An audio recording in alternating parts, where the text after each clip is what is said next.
आज का मेरा टॉपिक है थैलेसीमिया। थैलेसीमिया को कूलेस एनीमिया भी कहा जाता है। इसे कूलेस एनीमिया इसलिए कहा जाता है कि इसकी सबसे पहले जो स्टडी थी इसे डॉक्टर थॉमस बेंटन कूले ने की थी 1925 में। दैट्स वाई इसे कूलेस एनीमिया कहा जाता है। Thalassaemia is an inherited blood disorder in which the body produce an abnormal form of haemoglobin. इसमें होता है कि जो थैलेसीमिया में जो बॉडी में क्या होता है, जो हीमोग्लोबिन होती है वो एबनॉर्मल प्रोड्यूस होता है, उसे थैलेसीमिया कहा जाता है।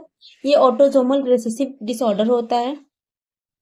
It is a quantitative disorder, क्योंकि इसमें क्या होता है, हम लोग आरबीसी होती है, इसको प्रोडक्शन कम होने लगती है, इसीलिए क्वांटिटेटिव डिसऑर्डर कहा जाता है। इसमें होता क्या है, हमारी आरबीसी सेल्स होती हैं, वो जब ब्रेक होती है तो हीम और ग्लोबिन प्रोटीन में ब्रेक होती है। जो ग्लोबिन प्रोटीन होती है यही हमारे जो ग्लोबिन प्रोटीन है ये पार्ट हमारा अफेक्टेड होता है। ठीक है, इसमें जो अल्फा चेन और बीटा चेन होता है उसी की सिंथेसिस कम हो जाती है, इसी को हम लोग थैलेसीमिया कहते हैं। अगर हम इसे डिटेल में देखें तो जो हमारा अल्फा चेन होता है, ठीक है, वो हमारा, अगर हम ये बोले जेनेटिक डिसऑर्डर है तो इसमें क्रोमोसोम का इन्वॉल्वमेंट तो होगा ही। तो इसमें क्या होता है, जो हमारा अल्फा चेन होता है उसमें क्या होता है, इसमें 4 जीन्स होते हैं। कितने जीन्स होते हैं? 4 जीन्स होते हैं जो मिलकर हमारे अल्फा चेन प्रोटीन बनाते हैं।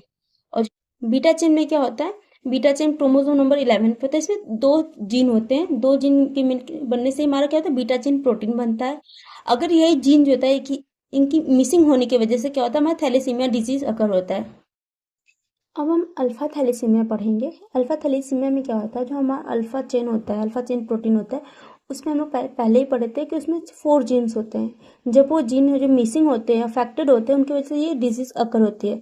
तो सबसे पहला आता है जो हमारा है साइलेंट कैरियर डिजीज। इसमें क्या होता है कि इसमें जो हमारा जीन में से एक जीन होता है मिसिंग हो जाता है। जब हमारा एक जीन मिसिंग होता है तो इसे साइलेंट कैरियर रहता है। इसमें एक जीन मिसिंग रहेगा, ये कैरियर के फॉर्म में, तो उस पर्सन के अंदर रहेगा, लेकिन वो सिर्फ अगले जनरेशन को ट्रांसफर कर सकते हैं, लेकिन उसे कोई बीमारी या फिर कोई भी सिम्टम्स वगैरह ये नहीं दिखाएगी। इसमें एसिम्टोमेटिक होता है, इसमें कोई भी सिम्टम्स वगैरह कुछ भी नहीं आएंगे, वो नॉर्मल पर्सन की तरह बिहेव करेगा। सेकेंड है alpha thalassaemia trait. Alpha thalassaemia में ट्रेट में क्या होता है, इसमें 2 जीन हमारे मिसिंग होते हैं। हो सकता है कि दोनों क्रोमोसोम से एक एक गायब हो जाए, या फिर हो सकता है एक क्रोमोसोम से गायब हो जाए। ठीक है, 2 जीन्स इज मिसिंग, पर्सन में है माइल्ड। इसमें क्या होता है, जो पर्सन को माइल्ड एनीमिया दिखते हैं, मतलब उसकी हीमोग्लोबिन लेवल लो हो जाएगी, उसे हल्का सा फीवर, चिल्स वगैरह नॉर्मल सिम्टम्स दिखाई देंगे। फिर थर्ड आता है हीमोग्लोबिन एच डिजीज। इसमें क्या होता है, 3 जो जीन होते हैं वो मिसिंग हो जाते हैं। इसमें जो सिम्टम्स होते हैं उसमें मॉडरेट टू सीवियर एनीमिया के कंडीशन उसमें दिखाई देंगे। एच बी बार मतलब हीमोग्लोबिन बार्स और हाइड्रोप्स फिटालिस इसे कहते हैं। ये बहुत ही सीवियर फॉर्म होता है। इसमें क्या होता है, ऑल जीन्स एब्सेंट, चारों जीन क्या होते हैं, एब्सेंट हो जाते हैं। इसमें जो बेबी होता है वो बर्थ के तुरंत बाद ही क्या होता है, कुछ समय बाद वो डेड हो जाता है, क्योंकि उसमें बॉडी में अल्फा चेन तो बनेगा ही नहीं, क्योंकि पूरे जीन्स खत्म हो गए। तो इसमें क्या होता है, हाइपोक्सिया के कंडीशन की वजह से, बॉडी में ऑक्सीजन नहीं होने की वजह से वो कुछ समय बाद वो डेड कर जाता है।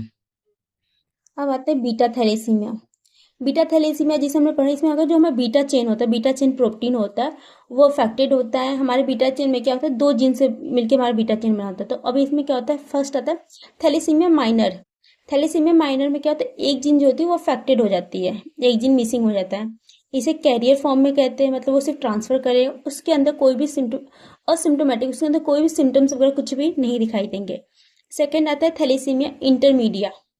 इसमें क्या होता है, इसमें 2 जीन होते हैं ना, दोनों के जीन प्रेजेंट तो होते हैं लेकिन उनकी सिंथेसिस बहुत लो होती है इसे। ठीक है, इसमें क्या होता है, माइल्ड एनीमिया कंडीशन दिखाई देंगे। बोथ जीन इज अल्टर, दोनों जीन क्या होता है, अल्टर्ड हो जाते हैं। ठीक है, उनकी सिंथेसिस बहुत ही लो होती है, इसे कहते हैं। इसमें नॉर्मल माइल्ड एनीमिया के सिम्टम्स दिखाई देंगे, फीवर वगैरह। फिर थर्ड आता है थैलेसीमिया मेजर, जिसे हम लोग कूलिस एनीमिया भी कहते हैं।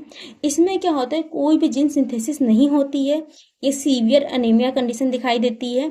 अगर पेशेंट को इसमें बचाना तो इसे कहते हैं ब्लड ट्रांसफ्यूजन, मतलब time to time blood transfusion करेंगे तभी जो पेशेंट होता है वो बच सकता है। टियोलॉजी देखें तो इनहेरिटेड होता है, फैमिली हिस्ट्री में होता है। अगर किसी की फैमिली हिस्ट्री में है तभी वो आगे जनरेशन ट्रांसफर होगा, या फिर किसी की पूर्वज वगैरह को हो तब होगा। अगर डायग्नोसिस करना है तो हम लोग क्या करेंगे, सबसे पहले हम लोग हिस्ट्री देखेंगे, उनके फैमिली मेम्बर में या फिर उनके किसी पूर्वज में था तो नहीं थैलेसीमिया। सेकेंड हम लोग फिजिकल एग्जामिनेशन करेंगे। थर्ड क्या होता है, ब्लड टेस्ट करेंगे। ब्लड टेस्ट करेंगे तो हम लोग को जो आरबीसी होगा वो एबनॉर्मल होगा और माइक्रोसाइटिक होगा, मतलब उसकी जो साइज होती है छोटी होगी, एबनॉर्मल होगी। और आरबीसी भी, हीमोग्लोबिन जो होता है उसका क्वांटिटी भी कम होगा बॉडी में। हम लोग क्या होता है हीमोग्लोबिन इलेक्ट्रोफोरेसिस करवा सकते हैं।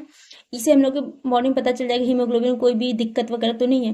बोन मैरो एग्जामिनेशन करवा सकते हैं, बोन मैरो में कोई भी एग्जामिनेशन करवाएंगे तो कोई भी डिफेक्ट वगैरह होगा तो वो पता चल जाएगा। Serum bilirubin level, serum bilirubin level हमने इसलिए चेक कराए क्योंकि अगर आरबीसी की साइज अब नॉर्मल है तो बहुत जल्दी ब्रेक होगी। अगर वो ब्रेक होगी तो आरबीसी ब्रेक होकर बिलिरुबिन कन्वर्ट हो जाता है, तो बिलिरुबिन लेवल जो होता है बॉडी में बहुत ज़्यादा हो जाएगा। सीरम फेरेटाइन लेवल, क्यों? क्योंकि हमारा जो आरबीसी है तो वो आयरन से तो बना होता है, तो बॉडी में आयरन लेवल भी बहुत ज़्यादा हो जाएगा। सिम्टम्स देखे तो अनीमिया जितने भी सिम्टम्स होते हैं वो दिखाई देंगे। उसके बाद डार्क यूरिन, क्योंकि बॉडी में बिलिरुबिन का मात्रा बहुत ज़्यादा हो जाएगा।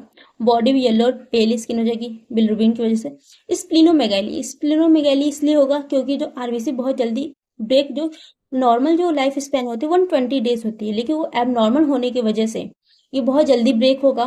तो इसके लिए क्या होगा, जो हमारी स्प्लीन की साइज होती है वो बढ़ जाएगी, ग्रोथ पे भी अफेक्ट होगा, हम लोग बॉडी वीक हो जाएगी। मैनेजमेंट करेंगे तो सबसे पहला मैनेजमेंट ये होता है कि हम लोग ब्लड ट्रांसफ्यूजन करें। सेकेंड क्या, आयरन चिलेशन थेरेपी ये होता है कि जैसे हमारा आरबीसी था, आरबीसी ब्रेक हुआ तो यहाँ पे हीम बना, यहाँ पे प्रोटीन बना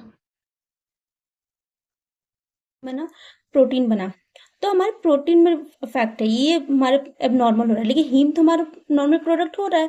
तो इसलिए क्या होता है, जब हम ब्लड ट्रांसफ्यूजन करें, बॉडी में ऑलरेडी आयरन है, अगर हम ब्लड ट्रांसफ्यूजन करें तो बॉडी में आयरन भी बढ़ेगा, तो वहाँ पे क्या आयरन टॉक्सिसिटी ना हो जाए, इसलिए हम लोग वहाँ पे आयरन चिलेशन थेरेपी देते हैं। इसमें क्या होता है, मेडिसिन ड्रग्स देते हैं जिससे होता है डिफ्रॉक्सामिन, ठीक है। इसे हम लोग आईवी भी लगा सकते हैं या फिर इसकी पिल्स या फिर टैबलेट फॉर्म में ले सकते हैं। ये क्या करता है, ये जो होता है किसी भी जो आयरन होता है, मेटल होता है, उससे अटैच हो जाता है। अटैच होने के बाद ये क्या करता है, उसे अटैच होने के बाद यूरिन से उसे बाहर बॉडी को रिमूव कर देता है। इससे क्या होता है, बॉडी में जो आयरन ओवरलोड हो रहा है या फिर आयरन जो टॉक्सिसिटी होगी उसे रिमूव करने में हेल्प करेगा। इसलिए जब भी ब्लड ट्रांसफ्यूजन